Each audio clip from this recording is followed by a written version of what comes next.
Fincaaniin fincooftu jedhanii mana shintibeetii itti qollofanii shintibeetiin qollofame akka isheen nyaattees dhugdes mana fincaanii akka hin fayyadamne isarraa kan ka'e immoo dhukkuba kaleetiin qabamtee sababa fincaaniin fincoofneef jechuudha. Ukkaanfamteetiin sababa kanaan obboleettiin kun rakkoo guddaan ishee qaqqabe biyya Saudi Arabiyaa keessatti. Hordoftootaaf jaallatamtoota kabajamtoota maamiloota kiyya nagaa waaqayyoo isiniif haa ta'u. Ani nagaa kooti nagaa irraafaa nagaa guutuu qaba nagaa na bira jiru isin bira haa jiraatu isiniin jedha. Egaa waan ana har'a isinii qabadhee dhufe yeroo baay'ee wantoota sagalee ta'aniifis ni jira sagalee ta'aniifis wanti itti milkaa'an ni jira. Obboleettii kana akkan jalqaba ishee gadde garuu dhumni ishee gammachuu ta'ee argamee jira jechuudha. Baay'ee tokko kan nama gammachiisu imbaasiin Saudi Arabiyaa keessaafuu iyyee erga Dr. Mokhtar isa jedhani erga dhufeetii jechuudha. Namoonni as ba'anii sagalee isaanii akka ishii kanaatti himatan akka rakkoon isaanii furamu baay'ee jechuudha. As bahanii namatti himachuurra ooma jechuurra u'uu jedhanii iyyanii jarri akkatti isaan nu caalan otoo argitanii dhugaa dubbachuuf ijoollee keenya baay'ee isaanii yeroo sagalee naa ta'aa jedhan waan isaan jedhanii sagalee taasifatan warra kan immoo akka isheen jettee sagalee ufii taate jechuudha. Isheerraa barumsa guddaa fudhachuu qabdu dhugaa waaqayyo akka isheen ooltetti rabbiin hunduma isaanii isaan isinaa oolchu nuwaa oolchin jedha. Obboleettiin kun kan isheen deemte biyya Saudi Arabiyaa waggaa tokko iyyuu hin fidne jechuudha. Waggaa tokko otoo hin guutiin dararaa hamaa hojii hamaa narra gahee jette dararaa hamaa sana keessattuu keessa darbanii jetteeni midhaan xiqqishuu tokko naa kennu ishuma xiqqishee sana naa kennayyuu halkan shintibeetiin lixxu jedhan saayitii ofii isaanii barbaadanitti shintibeetii ishee liccisiisanii isa booda cufuu qollofuu jedhan. Natti qollofuu jette hin boosse. Isan booda cinqamee tumane jedhuuti aqee funcaan yeroo naqabee nan bokokaa hin beektu biyya namaa keessa hin ejjettaa waan ejjettuuf bushaansi dhobaasa shayiin ugdaa'uma jettaa yeroo kana funcaansi qaba. Yoo kana ta'in namni nyaata malee dhugaatii malee taa'uu hin jiru waan ta'eef funcaan naqabaa jette. Yeroo funcaan naqabu immoo funcaan sana ani ciniinna dheetuman obsaa jetteen hanga isaan maal godhanitti hanga isaan barrii shintibeetii ishee fi bananiitti callisteetuma funcaan sana qabattee teessii jechuudha. Sanarraa kan ka'ee deemsa keessa funcaan yeroo namarra turu immoo baay'een keessan ni beektu. Funcaan isinirra turraan akka kaleen keessan feelii ta'e bara'a. Kaleen keessan feelii ta'a jechuudha. Kaleen keessan hojiin ala ta'a jechuudha. Achumarraan funcaan sana qabachuurraa kan ka'ee dhukkubni kalee ishee qabate jechuudha. Waan gootu gaafa dhabdu itti himannaanis gaafa didanii as baate himatte. As baatee akkamitti himatti beektu keessattuu waa'ee lakkoofsaa irratti sirriitti isinitti hima obboleewwan kiyya biyya ormaa jirtan rabbiin isinaa eegu garuu jechuu obboleettiin kun waan isheen natti tolte beektu namoonni baay'een as bahanii boo'anii nyaata dhabee dhugaatii dhabee uffata dhabee maaloo dhabee na ajjeesuufidha kana na gochuufidha jedhanii boo'anii callisu. Biyya namaa keessa akkuma wanti nama mi'u jiru wanti nama fayyadus baay'eetu jira jechuudha. Obboleettiin kun maal goote seetan boosse as baate dhugaa waaqayyo imimmaashee ilaalaa viidiyoo iddoo isa shaanxaa baattu otoo hin taane suuraa ishee isa shaarbii gurraacha uffattu kanarratti jechuudha.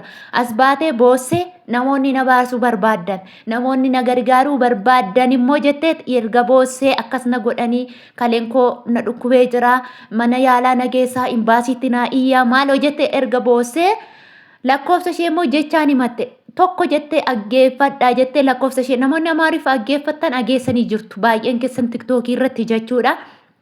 Himatte lakkoofsa ishee akka himatteen kallattumaan yeroo sana ijoolleen irratti tarbaarrabanii jechuudha. Aqanii manichaa ishee baasuudhaaf irratti tarbaarrabanii lakkoofsa ishee dawwalanii jechuudha.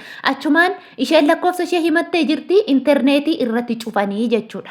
Intarneetii dura guyyaatti 3 laatuufi turanii isa booda guyyaa 3tti si'a takka laachuufi jammaranii isa booda irraa cufuu jammaranii isheen sagalee go'attennan viidiyoon ishee vaaliyuu bahee namni dhagahee namni argee eessa ga'a jettanii sababa isheen lakkoofsa ishee himatteef jecha imbaasiin illee qaqqabeefi jechuudha. Imbaasiin illee ergeefi jechuudha. Imbaasiin seera ergeefi seeraan qabatamtee mana yaalaa deemtee obboleettiin kun jechuudha yaalamtee kaleeshee yaalamaa jirti amma jechuudha. Imbaasiin Itoophiyaa galata guddaa haa argatu. Baay'ee tokko kan na gammachiisan saba kamuu yoo ta'e jechuudha. Saba kamuu yoo ta'e biyya ormaa keessatti akkuma keenya biddeen barbaacha deeme namni kamuu jaallatee manaan ba'u jaallatee biyyaan ba'u otoo itti tolee otoo gaarummaa qabaatee mana haadha isaa mana abbaa isaa irraa hin ba'u namni jechuudha. Aqee immoo carraan inni biyya keessatti nama qabe immoo achittis aqee nama qaba waan ta'eef waan hin taanerra nama buusa. Yeroo kana booda jechuudha.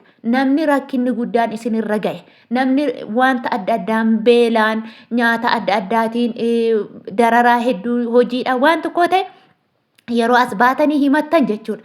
Himadhaa boo'aa ofii keessan hiqqi ji'a boo'aa viidiyoon sun vaaraalii ba'a lakkoofsa keessan immoo akka obboleettii kanaatti irratti yoo barreessitan sinirratti gubuu danda'a waan ta'eef jechaan tasgabbaa'aatii jechaan barreeffa'a. Namni nama gargaaru warreedii nama lakkoofsa hin qabne jechuudha. Yookiin yoo baduu barbaaddes yoommoo imbaasii bira naaf haa ga'u jettes lakkoofsa kee kaawwatte jennaan namni kamiyyuu bakka ati jirtutti ufee si baraaruu si oolchuu danda'a jechuudha. Namni kamuu rakkoon narra hin ga'u hin je'iina.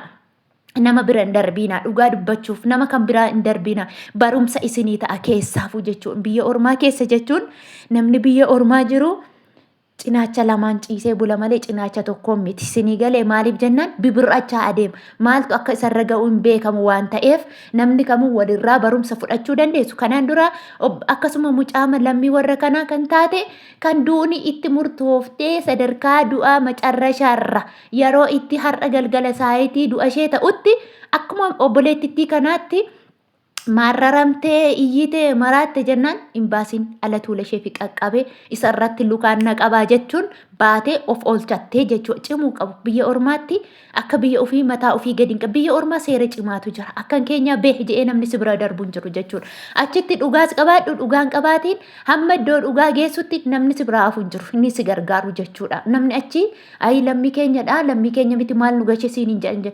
Seeraaf hojjetu waan ta'eef seeraan hojjetu waan ta'eef qaxxitaa ati mana seeraatti of laatte jennaan dhimmi kee ni ilaalama jechuudha. Ati of danda'e of hin danda'iin himadhu hin himatiin akkaataa ati itti himattu haala si mijeessu jechuudha. Maaliif afaan ati wallaalte illee akkaataa ati itti himattu illee rakkoon kee maal akka ta'e illee haala si mijeessu jechuudha. Isaanumatu haala si mijeessa namni si qoodu hin jiru lammii keenya miti jedhee jechuudha. Kanaaf inni guddaan waan isinii jechuu barbaade lakkoofsa keessan akka obboleettii kanaatti kaawwadhaa isiniin jedha. Darbee immoo akkasuma obboleettii keenya kana immoo baga waaqayyo rabbiin inni isheen itti amanatte inni mana ishee baasee baga ishee oolchee baga ishee baasee jedha. Ani baay'ee na gammachiise dhugaa dubbachuuf konfiideensiin ishees hedduu tokko na gammachiise. Akkasitti imbaasiinis immoo akka kana gaafii yeroo akka kanatti gargaaru hedduu natti tola jechuudha. Maaliif imbaasiin gargaaruu dhiisa miti. Asumarraa wacuu malee nama iddoo imbaasichaa geessisutu hin jiru ture. Isheen kun garuu viidiyoo ishee baaraanii gaafa ba'u imbaasii hunda qaqqabe jechuudha. Lammii Itoophiyaa kan jedhamu rakkoon akkasii irra ga'amee nama akkasii jedhameet irratti qorannoodhaan irra ga'amee akkasiin lubbuun ishee oolee jira. Amma yaala guddaa argachaa jirti jechuudha. Amma inni achi ishee baasee biyya isheettis nagaan ishee agashuu jennaa. Isiniinis isinaa eegu waaqayyoon rabbiin isinaa eegu lafa jirtanitti nagaan naa tura.